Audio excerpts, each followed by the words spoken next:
I'm Jake, Landon's not here, and this is Internet Content. The MLB season is officially at its halfway point, so I want to take time to talk to you about what's already happened and also give you some completely accurate information as to what's going to happen in the second half. Go ahead and place your bets based on my predictions, because I personally guarantee you that these will be 100% accurate. So at the end of the season, don't come to me and talk to me about all the bets you've lost, because if you just followed this video, you would be in the green. You've been warned. I'm just gonna go ahead and tell you, the bigger bases don't matter at all. Like, yes, maybe there are a few plays here and there that would have turned out differently if they hadn't made the change, but if nobody had told you that the bases were 3 square inches bigger, you never would have noticed. Be honest with yourself. A change that is actually very apparent if you've watched any amount of games before and after it was implemented is the restriction on the defensive shift. I was in support of this the moment I heard it was a possibility. For whatever reason, shifting never really sat right with me. Having 3 defenders stacked on one side of the infield or having your second baseman play in shallow right field just seems wrong. Yes, it emphasized the hitter's ability to drive the ball anywhere on the field, but it made routine plays out of balls that could have ended up being either run scoring opportunities or incredible defensive stops. The shift band is also bringing back more value to guys that were previously kinda handcuffed by the way the defense was playing them, namely every single pull-hitting lefty in the league and batters who excel at putting the ball in play despite not hitting for much power. Sorry, I think I had a stuck in my throat. But the most obvious change, and the one everybody was interested in seeing how it turned out, is the pitch clock. Before the season, it seemed like everybody had the opinion that it would completely ruin the game. The main argument I saw against it was that in a big moment there's going to be a pitch clock violation that decides a game. Do I want that to happen? Hell no. But there comes a point, especially when it's a part of the game for longer, that it just becomes a skill issue. It just becomes a part of the game, and if you can't get a pitch off in time, or if you can't get set in the box in time, that's your fault. Now, don't get me wrong, it's not perfect. For example, I propose that in the 9th inning and extras, you should not be able to have a ball 4 or strike 3 called on you because of a pitch clock violation. So essentially, it'd be back to no pitch clock and 3-2 counts at the very end of games. I promise you, Rob Manfred, because I know you're watching, it won't make the games too long. The extra minute and 30 seconds added to the runtime will be worth it. It'd be iconic. Imagine a tie game in the bottom of the 9th in a game 7 and the count runs full. The pitch clock turning off could become iconic if you just give it like a decade or 2. Trust me. And that's not the only problem I have with it either. You see base runners still putting on equipment while the pitch is being thrown almost every game. You've seen a couple times this season a batter be handed a strike because he was acknowledging a standing ovation. The MLB needs to address that beyond the shitty standing ovation rule where a team is required to submit a request for a possible standing ovation when they think one might happen. They need to find another way to handle that. Now, having said all that, I absolutely love the pitch clock. Not only are the games shorter overall, making it a hell of a lot easier to watch almost every single one of your team's games throughout a 162 game season like I do, but it also makes the games far more enjoyable to watch. It's faster paced, there's no more dead time between pitches. Yes, it removes a little bit of the cat and mouse game between the pitcher and the hitter, but we already see new versions of that emerging with players attempting to use the clock to their advantage. But one of my favorite things about it, and this is something that makes a bigger impact than most people think, is the disengagement limit. I think this rule is possibly the biggest reason we're seeing the spike in stolen base attempts and success rate, not the slightly bigger bases. Not only can pitchers only throw over twice before they risk giving the runner a free base, but they sometimes have to just throw over a step off just to give themselves extra time between pitches. That means that after 2 pickoff attempts, the base runner knows that he's basically home free. He can take a bigger lead, he can start leaning earlier because the pitcher knows that if he throws over again, he'll probably just end up handing him a free base. I've seen it so many times from Ronald Acuna alone. Now, after all that, I'll finally get to what's happened on the field this season. I want to talk about a few teams that have far exceeded expectations and a few teams that haven't quite met what we thought their potential could be. Let's go ahead and start with the Tampa Bay Rays, who were 11th in MLB.com's preseason power ranking. And honestly, who could blame them? Who could have possibly seen this coming? It is unexplainable. They just said, fuck it, we ball, and decided to be the best team in baseball for the first 2 weeks of the season. I thought they would never lose a game again. They tied the major league record with 13 straight wins to start the season. At the time, they had a plus 71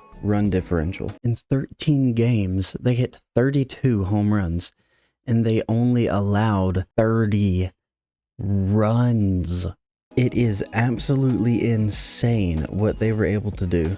And it wasn't just a fluke either. As of today, they are comfortably on top of the toughest division in baseball, and they weren't even supposed to be top 10. Speaking of the toughest division in baseball, the team right behind them in the standings is the Baltimore Orioles. Everyone is surprised by how good they are. This is kind of weird because it seems like everyone is surprised by how good they are, but if you watched them at all last year, it was kind of obvious to see it coming. Again, using the MLB.com preseason power rankings as a gauge, the O's were expected to be the 17th best team, and they're for sure in the top 5 right now. The young core that they've been building, particularly Adley Rutschman and Gunnar Henderson, proven themselves as bona fide big leaguers. They'll need to shore up their pitching if they're going to make a deep run in the postseason, but Baltimore is the real deal. Raise your hand if you thought the Diamondbacks would be first in the NL West at the All-Star break. If your hand is up, you're lying.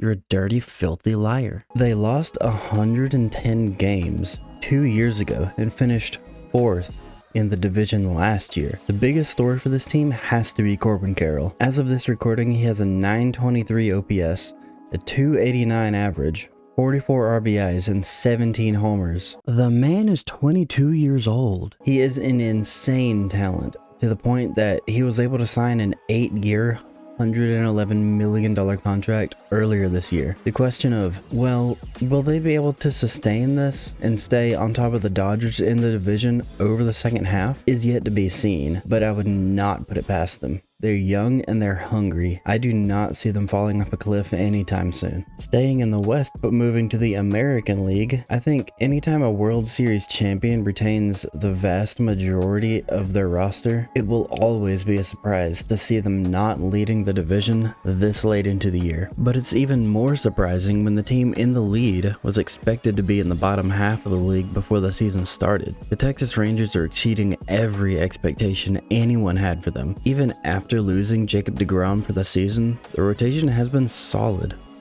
especially with Nathan Eovaldi having his best season at age 33, and their hitting has been even better than their pitching. They're first in the majors in team batting average, and if you look at their lineup, the depth backs that up. It's one of the best lineups in all of baseball. And I'm only saying one of, because I'm a Braves fan. Moving on to the underachievers, we'll start with that World Series champion team that I just mentioned. The Astros this season haven't been that bad. They've only lightly underperformed, but it's all across the board. Hunter Brown was supposed to be to Justin Verlander what Jeremy Pena was to Carlos Correa. I'm not saying he was expected to be as good, but just good enough to where they wouldn't miss much of a beat. Last year in a small sample size, 20 1/3 innings, Brown had an insane 0.89 ERA. This year, while he hasn't entirely shit the bed, he hasn't been what they needed out of him. Sporting a 3.76 ERA as of this recording, aside from him and aside from the injuries, the rotation still hasn't been A+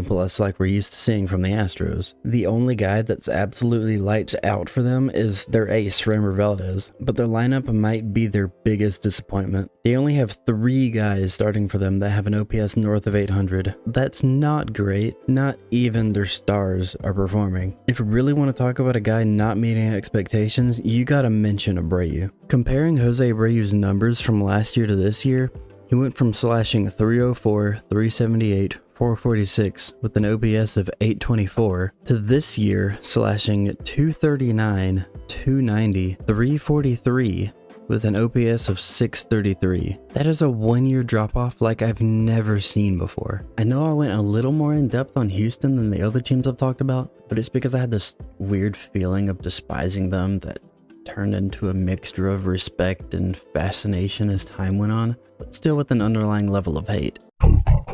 Taking a sharp left turn here, we go from perennial contender to hyped up overspender. We've got the Padres. Before the season, it seemed like most people had one of two opinions. Either they were the best team of all time with Xander and Soto and Tatis and Machado, or they spent way too much over way too many years for players that are way too old. I was of the opinion that they'd be good, maybe even win a championship before it's all said and done, but they'd feel the repercussions down the line once these guys start to regress while their paychecks do the opposite. To the pleasant surprise of every Dodgers, Giants, and D-backs fan out there, San Diego is not even a 500 team. They currently sit third in the division and they look like sitting ducks. At this rate, they'll be on the outside looking in for even a wild card spot. We'll see if they can turn it around, but I have my doubts. As a Braves fan, I will try my absolute best to contain my excitement for this one. The New York Mets are a team that won 101 games last year, but lost their ace in free agency. So what do? They go and signed a legend of the sport to replace him.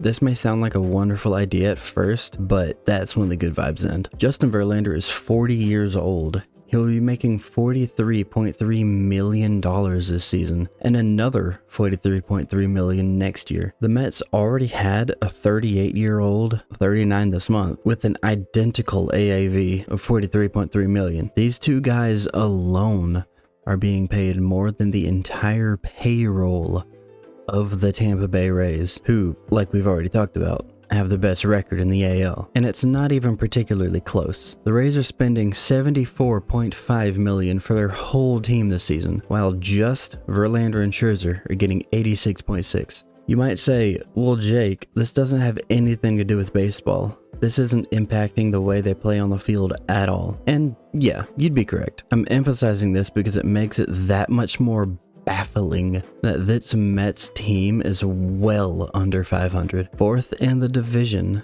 and has a fan base that has all but given up hope for the season. Maybe there's a slight chance that they can turn it around, but as of right now, they're over 5 times closer to the Nationals than they are to the Braves. So things in St. Louis have been interesting, to say the least. Their MVP candidates in Nolan Arenado and Paul Goldschmidt have both taken a little bit of a step back, but nothing crazy. The main reason for their drop-off from the 90 and 93 wins over the past 2 seasons has been their pitching. Many people, even guys within the Cardinals organization, have tried to pin things on their newly acquired catcher, Wilson Contreras, which, if he was ignoring the game plan that the pitching coaches and the pitchers themselves had drawn up for calling the game, then yeah, Contreras was out of line. But maybe, just maybe, your boys just aren't pitching up to par. Their starting pitchers have ERAs of 7.45, 4.44, 3.28, 4.60, and 5.68. I don't care how good your offense is, you're not winning games with that kind of production from your starting pitchers. As a completely neutral, unbiased baseball fan with no personal attachments, I just wanted to take a moment to talk about the Atlanta Braves. The last 2 years, Atlanta has been slow out of the gate and picked it up later in the season, but that is very much not the case this year. They grabbed the NL East lead early and have not looked back. They're the second team to get to 50 wins, right behind the Rays. And if you're already well over halfway to 100 at the All-Star break, you know you've got something clicking. Even in the Braves' case, they've got almost everything clicking on every level. Some might look at the starting pitching or the bullpen as weak points, but the deeper you dive, the more you realize that they've likely already went through the roughest part of the regular season. Their proven ace, with Cy Young candidate stuff, Max Fried, is currently on the IL, and so is last year's only 20-game winner, Kyle Wright. Because of this, they've had to shuffle around the rotation quite a bit, even resorting to a number of bullpen games. This put a lot of tax on the pen, and simultaneously gave a number of young pitchers a chance to prove themselves in the big leagues. Bryce Elder is 100% the biggest surprise in the rotation this year. He held the top ERA in the National League for much longer than anyone expected him to, and even now, he sits in second with a 2.44 ERA, which is much improved from his still respectable 3.17 ERA from the 10 games he played in his rookie year. What happens when Fried and Wright are both back? Well, your guess is as good as mine, but it really is a great problem to have. Depending on how Michael Soroka performs, we could see a rotation of Max Fried, Spencer Strider, who is the MLB strikeout leader, by the way, Kyle Wright, Bryce Elder, and Mike Soroka. I doubt that's what it'll actually look like though, since they'd probably rather keep Morton in the rotation, so one of these guys is likely to come out of the pen for emergency multi-inning appearances once the playoffs come around. I've taken long enough talking about the starters that I won't even have time to get to the bullpen, but I can't move on without addressing the lineup. Remember when I said that the Astros only had 3 players in their entire batting order with an OPS above 800? Well, the Braves have 7. In fact, they've got 3 players over 900 in Sean Murphy, Matt Olson, and Ronald Acuna, which Acuna's climbed over 1,000 on the season. 1 through 9, this offense absolutely rips the cover off the ball. I went to a game last week and they won 16-4. 16-4. If the starters are healthy come October and the bullpen can play up to what they're capable of, there's no reason that the Braves can't win their 2nd World Series in 3 seasons. I've already touched on some of these, but here's how the divisions are looking as of this recording. The Braves are atop the NL East with not the Mets, not the Phillies, but the Miami Marlins squarely in 2nd place, thanks to the crazy level of play from both Luis Arias and Jorge Soler, who I will always remember for that one particular missile he hit in the World Series.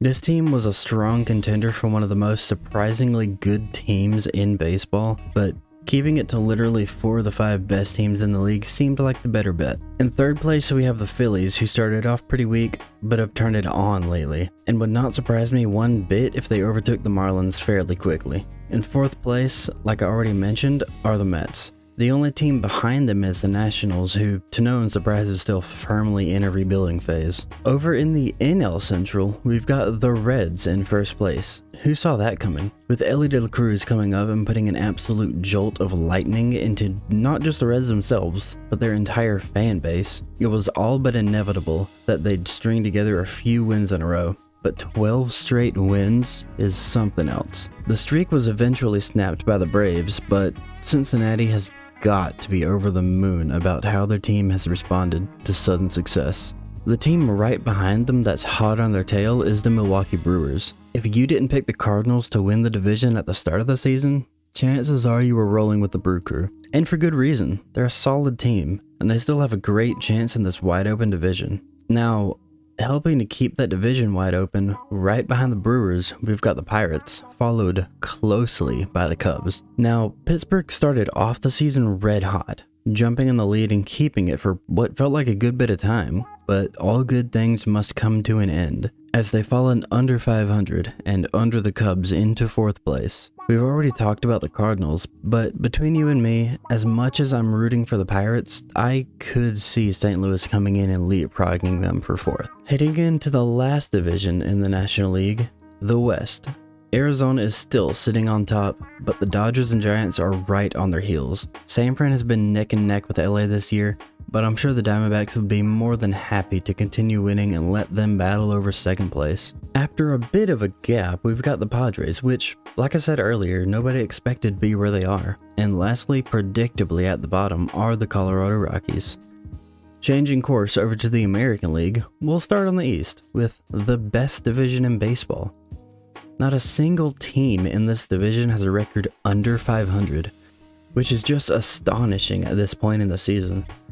On the mountaintop of the division are the Tampa Bay Rays, but surprisingly not too far off are the Orioles, which are another team I already talked about. Underneath them are the New York Yankees, which have been a very interesting team this year. It's almost like Aaron Judge just gives everyone a +10 to every attribute as long as he's in the lineup. It's kind of crazy to see the differences in their team success with and without this one singular player.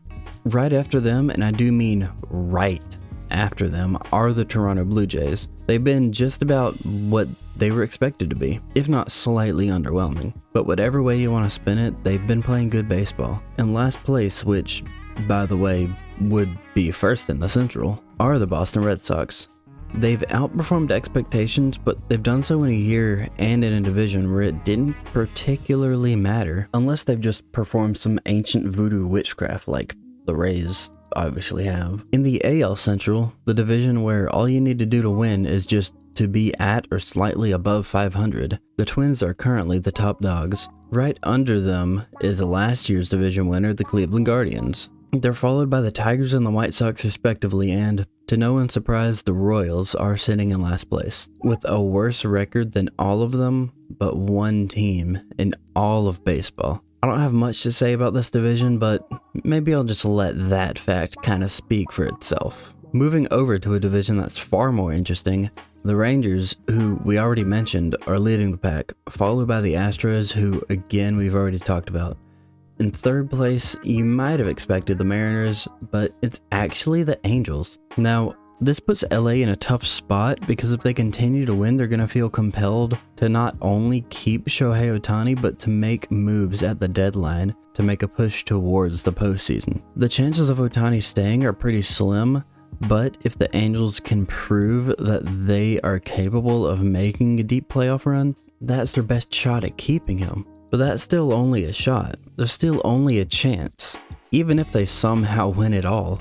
On the other hand, they could trade Ohtani for an absolute assload of prospects that could help them build for future success. The only problem with that is the optics of trading away potentially the most valuable player in the history of the game. They're going to be a fun team to follow, especially at the deadline, so keep an eye out. Next up is Seattle, who has played below expectations across the board. The rookie star from a year ago, Julio Rodriguez, hasn't played horribly, but he's having a bit of a sophomore slump. In fact, the whole team looks like they're slumping a bit. Maybe they'll be able to turn it around, but that'll take a whole lot at this point in the year. The A's might be the most interesting last place team in history. Not just because of what they're doing on the field, which is abysmal, but because of what's going on off the field. For the past 20 years, the A's have been trying to build a new stadium in Oakland, but they've been consistently denied because of a lack of proper funds provided by the ownership. This also resulted in Oakland trading away their best players before they had to sign them to big contracts to avoid the expenses they could create.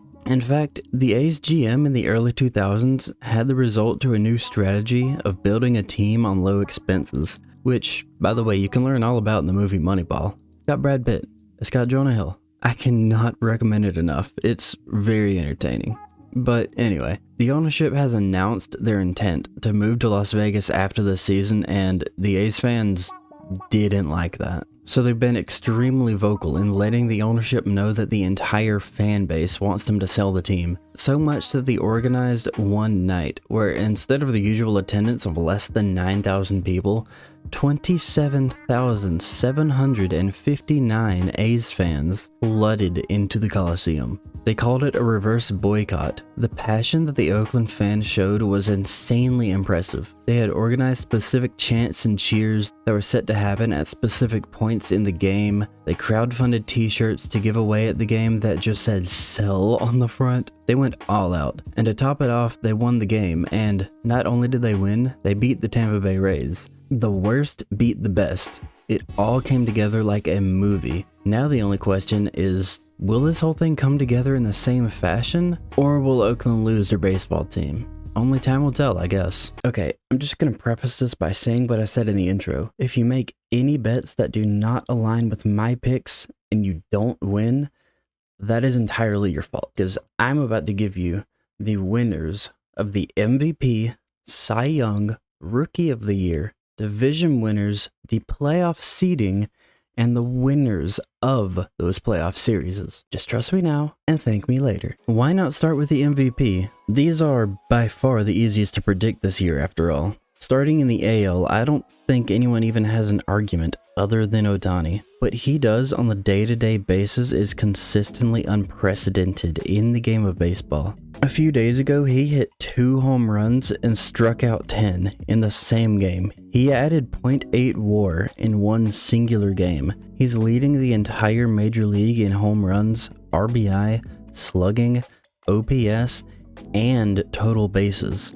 while at the same time pitching to the tune of a 3.02 ERA, a 1.038 whip, and 5.7 home runs per 9, which leads the majors, and 12 strikeouts per 9, which also leads the majors. His current MVP odds, according to DraftKings, please sponsor me, are minus 1200. The next best is Corey Seager at plus 3000. Even with those odds, I'm taking Shohei for MVP. The race is a little tighter in the National League, so I'll talk about more than just one guy. But I'm going to start with the frontrunner.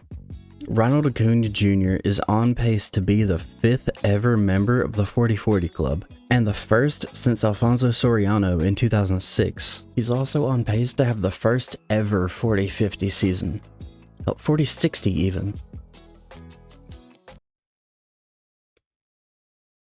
40-70. Do you realize how insane that is? There needs to be a stat for slugging plus steals, because Acuna would absolutely dominate that.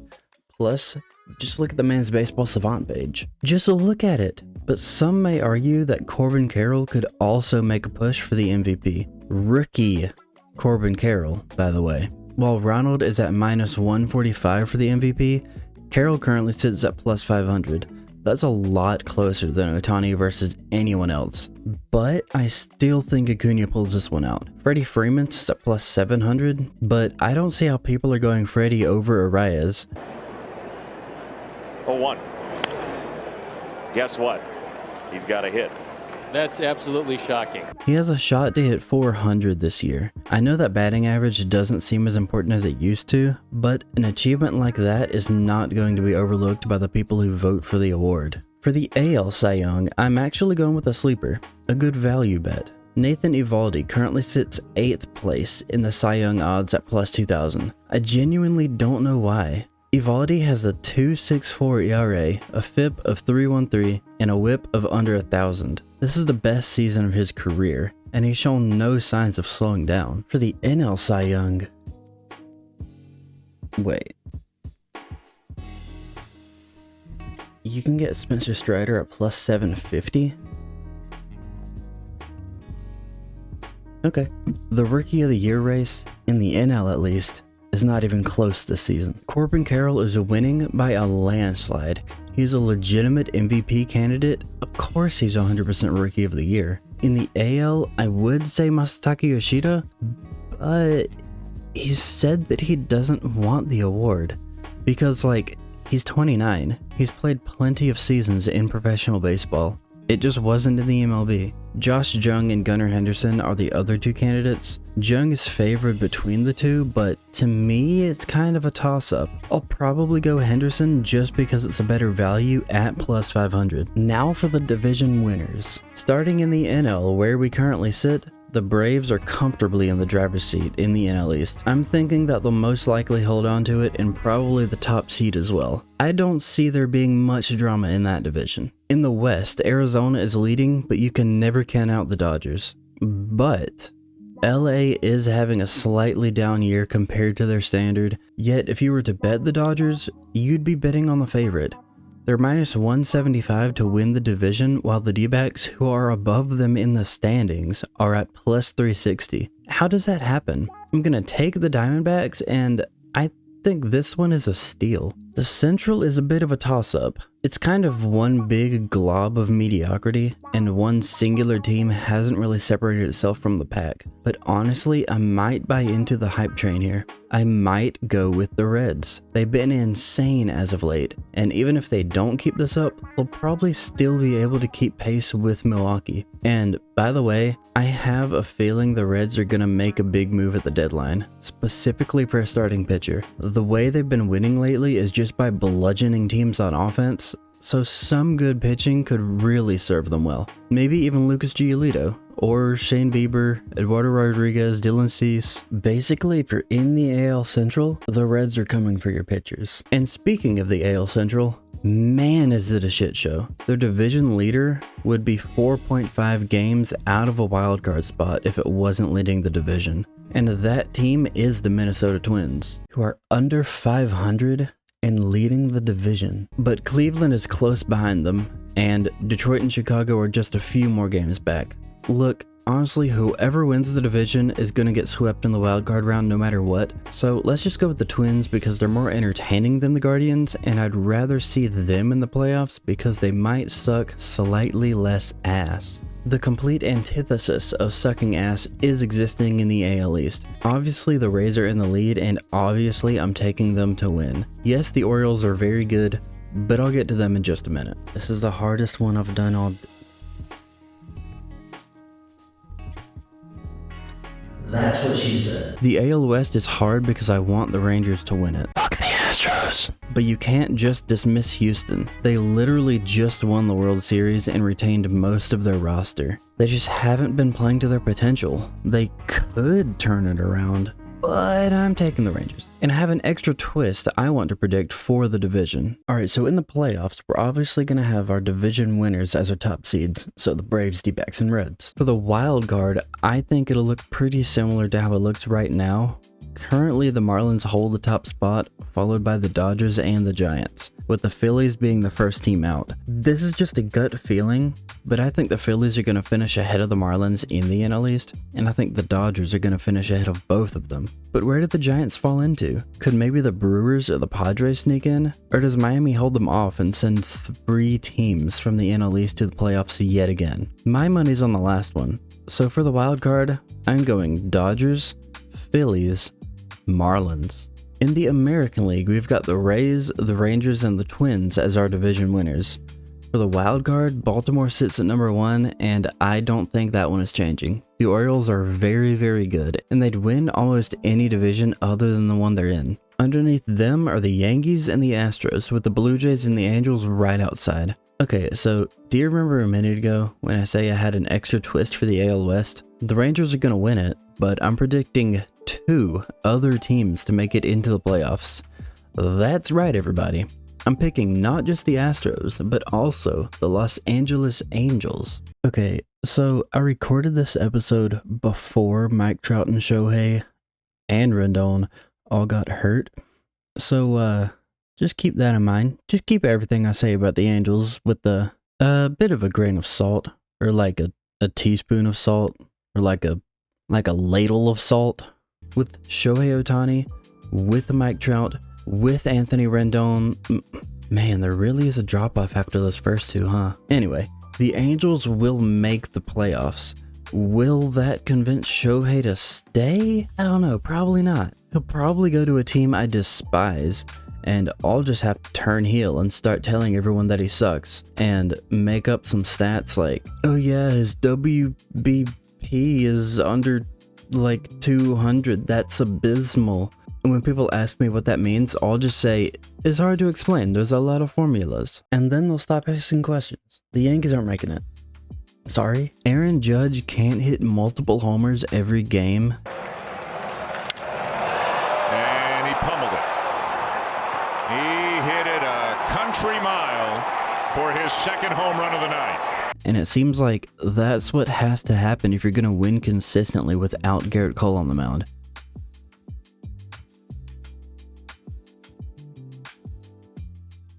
And Blue Jays fans, yeah, I know, y'all are good. I'm particularly a fan of Vladdy and Bo Bichette, but like, come on. Shohei and Trout playing in the playoffs together? You can't deny the baseball world what it deserves. Now that our bracket is built, I'm just going to go through it real quick. In the NL wildcard, we've got the Reds playing the Marlins and the Dodgers playing the Phillies. I'm actually going to go Marlins over Reds. I think by this point, Miami is going to get Sandy Alcantara back to pitching like a Cy Young candidate, and the Reds won't have the level of pitching they'll need to stop Arias and Soler, which, hey, Soler is known for hitting bombs in the playoffs. Dodgers Phillies is going to be an interesting series. I really need to see how exactly the second half plays out if I'm gonna accurately predict this one. But going by my logic of the Phillies jumping the Marlins and the Dodgers not being able to catch up to the D-backs, LA will probably end up playing at somewhat the same level that they've been playing all season. And Philly will continue what they've been doing as of late, which is hit absolute cock rockets. Their pitching might get better, but honestly, this series is a real toss-up either way. I think this is going the full 3 games, and you know what? I'm rocking with the Phils. Harper, Castellanos, Bohm, Turner, Schwarber. They've got some dudes. The Dodgers do too, I guess, but it just doesn't feel like their year. They just don't have the same fire under their ass that I think the Phillies will. And in a 3-game series, that is the deciding factor to me. In the NLDS, we've got Braves, Phillies, and D-backs, Marlins. Atlanta will be beyond fired up for this series. This will be retaliation for what happened last year. Fastball hit to left. It is. The Braves will be motivated and absolutely relentless. As good as I think the Phillies are, I don't see this series going past 5. There might even be a Braves blowout or 2. Assuming all of Atlanta's pitchers are healthy, they'll be rolling out Fried and Strider in the first 2 games and have their pick of Elder, Wright, Morton, or potentially even Soroka for Game 3. And I already mentioned the Philly hitting absolute cock rockets. The Braves hit fucking schlongnicks. I don't even want to pull up the exact numbers because it's just sad. They have over double the amount of 450 plus foot homers than any other team. Schlongnicks. Trademarked. And I think the other series might be more of the same. The Marlins have the talent and the firepower to clinch the wild card and make the playoffs, but I don't really have any confidence in them once they get there.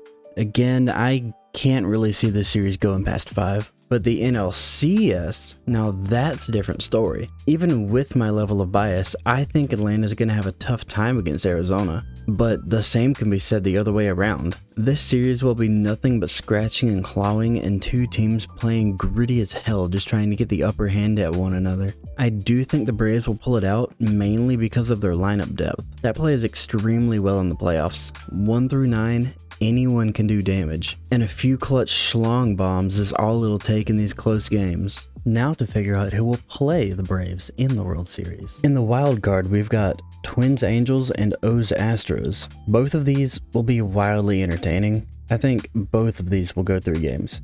And I think Shohei and Trout will go the fuck off, and the Angels will win a series. It's going to be electric. If Shohei is going to leave regardless, I desperately hope a moment like this happens first. Angels fans deserve something to celebrate. O's Astros though, this might be another Phillies Dodgers situation. It's a coin flip, but the O's are going to be fired up. They know that if they win this series, they earn a shot at the Rays. O's in 3. Astros offense cannot keep up. Baltimore's young studs are going to continue to progress, and they'll be extremely dangerous if they get hot at the right time. And if they beat the Astros, I think that momentum will carry over to Game 1 against the Rays, and they'll swoop in and steal Game 1. After that, all they have to do is go 500 the rest of the series, and they're going to the ALCS.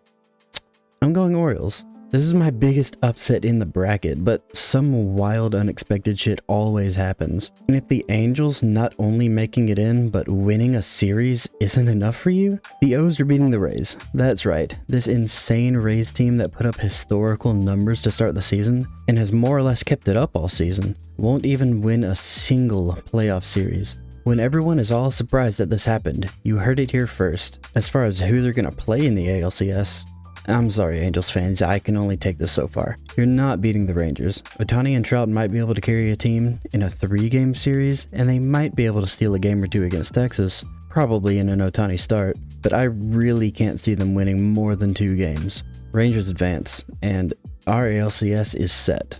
O's Rangers, and you know what? Do they have the better offense? No. Do they have the better pitching? Well, also no. Last year it was the Phillies. This year it is the Orioles. They are the team of destiny. They will rise up and they will overcome the worst of odds, and they will navigate this gauntlet of a postseason slate. And they will. Alright. They gotta play the Braves.